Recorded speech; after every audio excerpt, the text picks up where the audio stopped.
First of all हम जानते हैं कि 7 जून 2026 से न्यू दिल्ली जंतर मंतर पे एक प्रोटेस्ट चल रहा है।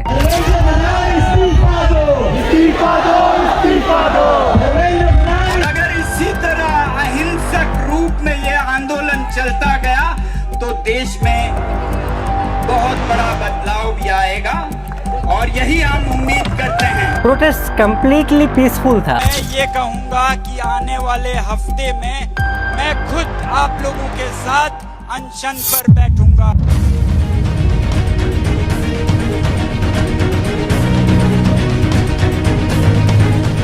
पुलिस के गुंडे यहाँ आए, सोनम सर को घसीटकर गाली गलौज करके लेकर गए। जैसे भेड़िए नहीं नोचते हैं, उनको भेड़ियों से भी बदतर नोचते हुए उठाकर एसटीएफ पुलिस लेके गई और ये कहकर गई है कि उठबे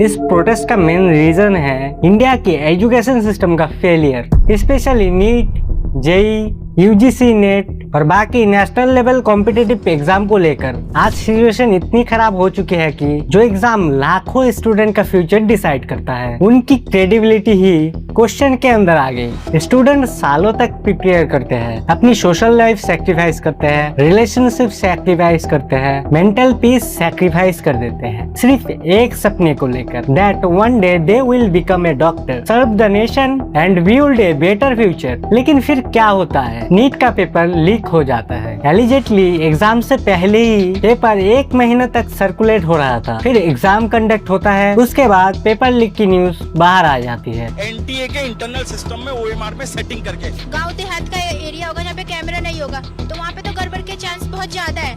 सबसे बड़ी बात बोलेंगे कि वहाँ के बच्चे क्यों नहीं आ गए, पर उस बच्चे को पता ही नहीं होगा कि मैं कैसे बात उठाऊं कि यहाँ पे चीटिंग हुई है। एग्जाम कैंसिल हो जाता है और स्टूडेंट को फिर से वही जर्नी दोबारा शुरू करनी पड़ती है। So the question is who is responsible for this? Obviously government, obviously ministry of education. अगर एजुकेशन मिनिस्ट्री अपना काम प्रॉपरली करते हैं तो बार बार ऐसे पेपर लीक कंट्रोवर्सीज कैसे होती? सच ये है कि इंडियन एजुकेशन सिस्टम दिन ब दिन और ज्यादा करप्ट और अनअकाउंटेबल होते जा रहा है। नीट पेपर लीक के बाद रिपोर्ट सामने आई कि लगभग 12 स्टूडेंट ने कर लिया सिर्फ एक फेल्ड सिस्टम की वजह से। Do you know 93 students have committed over the last 5 years because of these paper leaks? 20 because of NEET. The fundamental issue here is that NTA is not a statutory body. सोचो, एक student अपनी life का 2-3 साल ही नहीं, कभी कभी उससे भी ज्यादा टाइम सिर्फ एक एग्जाम के लिए डेडिकेट करता है और जब सिस्टम ही फेल हो जाए तो उसकी सारी मेहनत, सारी सैक्रिफाइस, सारे ड्रीम्स एक सेकंड में मीनिंगलेस हो जाती है। इसीलिए प्रोटेस्ट ऑर्गेनाइज किया गया था, सिर्फ एलिजेट स्टूडेंट सुसाइड को लेकर नहीं, बल्कि एक फेयर, ट्रांसपेरेंट और अकाउंटेबल एजुकेशन सिस्टम की डिमांड के लिए। ये मूवमेंट सीजेपी मूवमेंट के सपोर्ट में इनिशिएट हुआ, लेकिन इसका मतलब ये बिल्कुल नहीं है कि हर प्रोटेस्टर किसी पॉलिटिकल पार्टी के मेंबर्स है। ये प्रोटेस्ट पॉलिटिक्स के बारे में नहीं है, ये स्टूडेंट्स के बारे में है, ये एजुकेशन सिस्टम के बारे में है, ये एक फेयरनेस के बारे में है। प्रोटेस्टर्स की डिमांड बहुत सिंपल थी, एक फेयर और transparent education system. Education minister Dharmendra Pradhan का रेजिग्नेशन, क्योंकि रिपीटेड कंट्रोवर्सीज का वजूद अकाउंटेबिलिटी पर नजर आती है, और उन फैमिली के लिए कंपनसेशन जिन्होंने अपने बच्चों को खो दिया। बस यही डिमांड थी। कई पेरेंट्स भी प्रोटेस्ट में शामिल हुए जिन्होंने अपने बच्चे खो दिए थे। वॉलंटियर्स ने फूड, वाटर और बेसिक फैसिलिटीज अरेंज की। प्रोटेस्ट कम्प्लीटली पीसफुल था। बाद में क्लाइमेट एक्टिविस्ट सोनम वांगचुक ने अनाउंसमेंट किया कि अगर गवर्नमेंट एक्शन नहीं लेती तो वो हंगर स्ट्राइक शुरू करेंगे। लोगों की आवाज, वो चाहे पर्यावरण और संस्कृति के क्षेत्र में हो, लद्दाख की आवाज, अगर ऐसा कोई अकाउंटेबिलिटी नहीं लेते हैं तो मैं ये कहूँगा कि आने वाले हफ्ते में मैं खुद आप लोगों के साथ अनशन पर बैठूंगा। और उन्होंने ऑफिशियली जंतर मंतर पर अपनी हंगर स्ट्राइक शुरू भी कर दी।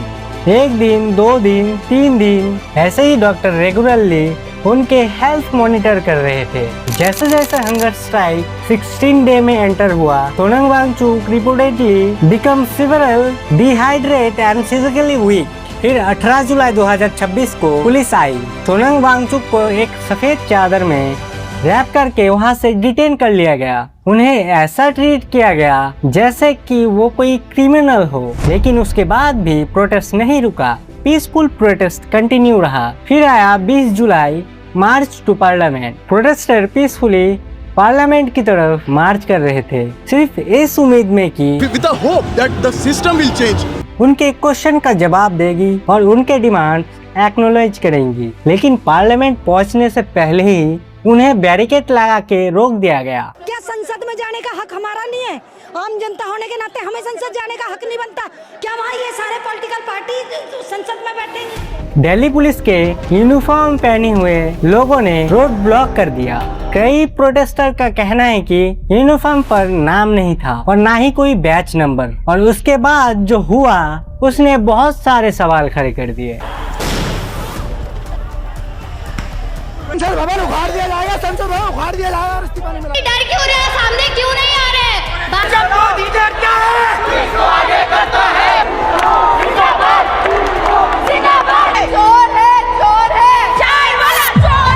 लाठीचार्ज हुए, टीयर गैस फेंकी गई। कुछ प्रोटेस्टर का एलिगेशन है कि जो टीयर गैस वहाँ पे फेंके गए थे वो एक्सपायर्ड थे। पीसफुली प्रोटेस्ट कर रहे स्टूडेंट को मारा गया। कुछ लोगों ने क्लेम किया कि मेटल स्टड लाठी से मारे गए, जिसकी वजह से उन्हें बॉडी पर गहरे चोट आए। रिपोर्ट्स के मुताबिक एक 12 साल की बच्ची भी सीरियसली हेड इंजर्ड हुआ। कई यंग बॉयज और गर्ल्स के हेड इंजुरीज हुई। और ये सब वो स्टूडेंट्स थे जो कहते थे कि वो सिर्फ पीसफुली प्रोटेस्ट कर रहे थे। तो फिर सवाल ये है, डेमोक्रेसी कहाँ है? अगर हम क्वेश्चन पूछते हैं तो लाठीचार्ज, अगर हम फेयर सिस्टम डिमांड करते हैं तो वायलेंस, अगर हम प्रोटेस्ट करते हैं तो फोर्स, और फिर हमें लेबल कर दिया जाता है एज एंटी नेशनल।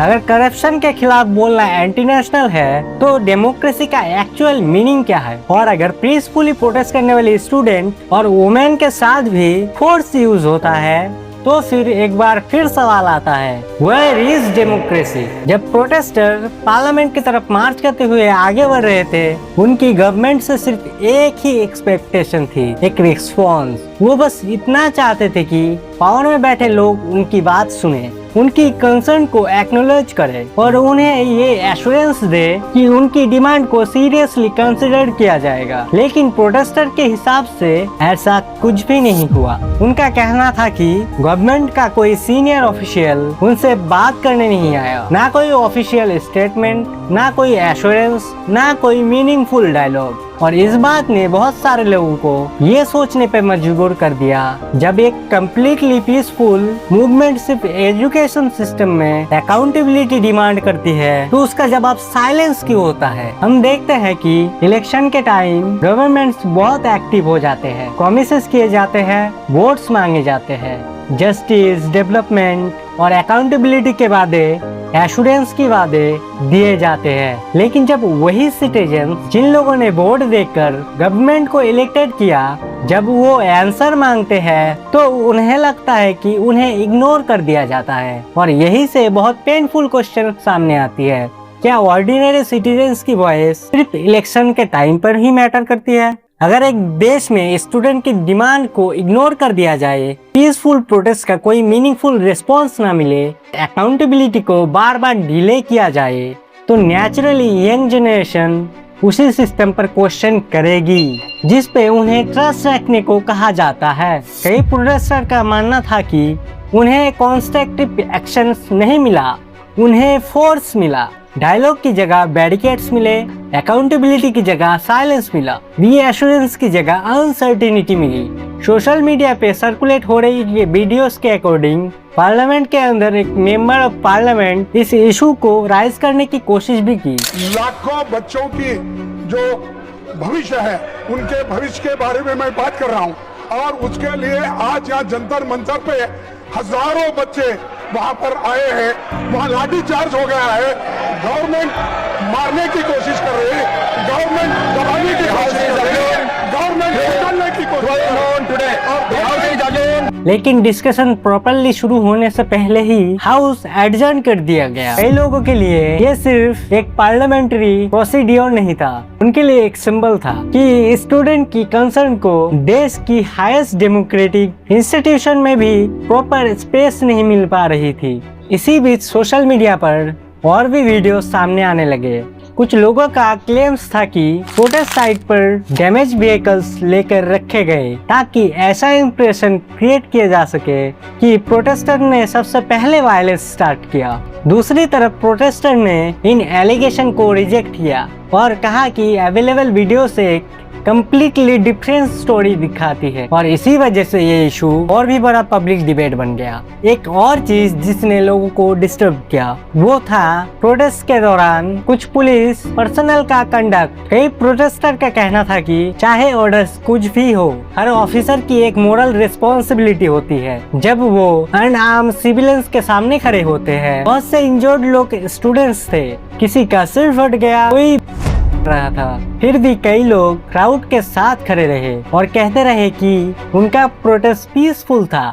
उनके लिए ये सिर्फ एक प्रोटेस्ट नहीं था, ये सिटीजन्स और नेशन के रिलेशनशिप का क्वेश्चन बन चुका था। लेकिन बहुत से लोग इस पूरे इशू को सिर्फ एक पॉलिटिकल बैटल बना के देखने लगे, BJP versus Congress, BJP versus BJP, BJP versus आप, या फिर एक पार्टी वर्सेस दूसरी पार्टी। लेकिन प्रोटेस्टर का कहना था कि ये इशू कभी पॉलिटिक्स के बारे में नहीं था, ये एजुकेशन सिस्टम के बारे में है, ये अकाउंटेबिलिटी के बारे में है, ये मिलियंस ऑफ स्टूडेंट के फ्यूचर के बारे में है और सबसे इम्पोर्टेंट ये इस बात के बारे में है क्या एक सिटीजन गवर्नमेंट से क्वेश्चन भी नहीं कर सकता बिना किसी पॉलिटिकल लेवल के। इसी वजह से बहुत लोगों को बोलने से पहले क्लैरिफाई करके देना पड़ रहा है। हो रहा है, मैं नहीं हूँ सपोर्टर किसी वो कांग्रेस जनता पार्टी का, कांग्रेस का या बीजेपी का। लेकिन सवाल ये है, एक ऑर्डिनरी सिटीजन्स को जस्टिस डिमांड करने से पहले अपनी पॉलिटिकल आइडेंटिटी प्रूव करने की जरूरत ही क्यों पड़ रही है? क्या गवर्नमेंट से क्वेश्चन पूछना क्या डेमोक्रेसी का बेसिक पार्ट नहीं है? कई डॉक्टर भी प्रोटेस्ट साइट पर आए थे जो हंगर स्ट्राइक पर बैठे प्रोटेस्टर की हेल्थ मॉनिटर कर रहे थे और मेडिकल एसिस्ट प्रोवाइड कर रहे थे। प्रोटेस्टर का एलिगेशन था कि पुलिस एक्शन के दौरान कुछ मेडिकल वॉलंटियर्स को भी नहीं छोड़ा। कई पार्टिसिपेंट्स ने फीमेल प्रोटेस्टर के ट्रीटमेंट को लेकर सीरियस कंसर्न राइज किए। उनका एलिगेशन था कि क्राउड कंट्रोल के नाम पर अननेसेसरी फोर्स यूज किया गया। इन एलिगेशंस ने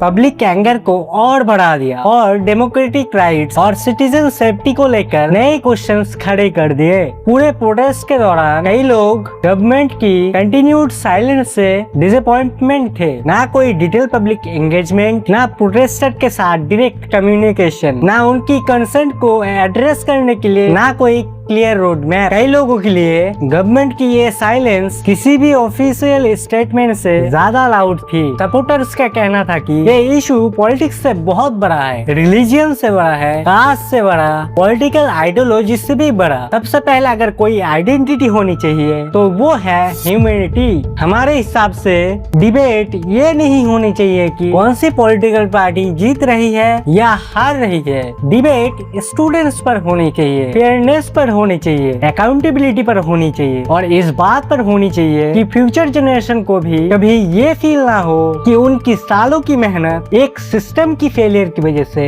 बर्बाद हो सकती है। और हमारे लिए वही असली इशू है। मैं ये सवाल किसी पॉलिटिकल पार्टी के मेंबर के रूप में नहीं पूछ रहा, मैं ये सवाल एक ऑर्डिनरी सिटीजन के रूप में पूछ रहा हूँ, एक वोटर के रूप में, एक ऐसे इंसान के रूप में जो आज भी मानता है डेमोक्रेसी का असली मतलब अकाउंटेबिलिटी होना चाहिए। तो चलिए मैं आपसे कुछ सवाल पूछना चाहता हूँ। आखिर हम किस तरह की डेमोक्रेसी में जी रहे हैं जहाँ एक ऑर्डिनरी सिटीजन को सिर्फ अपनी बात सुनी जाने के लिए स्ट्रगल करना पड़ता है? अगर इलेक्शन खत्म होते ही लोगों की आवाज गायब हो जाते हैं तो फिर वोट देने का एक्चुअल पर्पस क्या है? क्या हमारे वोट सिर्फ इलेक्शन के दिन मैटर करते हैं या फिर हमारी जिंदगी, हमारी प्रॉब्लम्स और हमारी कंसर्न भी उसके बाद हर दिन मैटर करनी चाहिए? अगर स्टूडेंट स्टूडेंट्स एक फेयर एजुकेशन सिस्टम की डिमांड भी पीसफुली नहीं कर सकते, तो हम नेक्स्ट जनरेशन को एग्जैक्टली क्या मैसेज दे रहे हैं? अगर गवर्नमेंट से क्वेश्चन पूछना ही डिसलॉयलिटी माना जाता है, तो फिर फ्रीडम ऑफ स्पीच का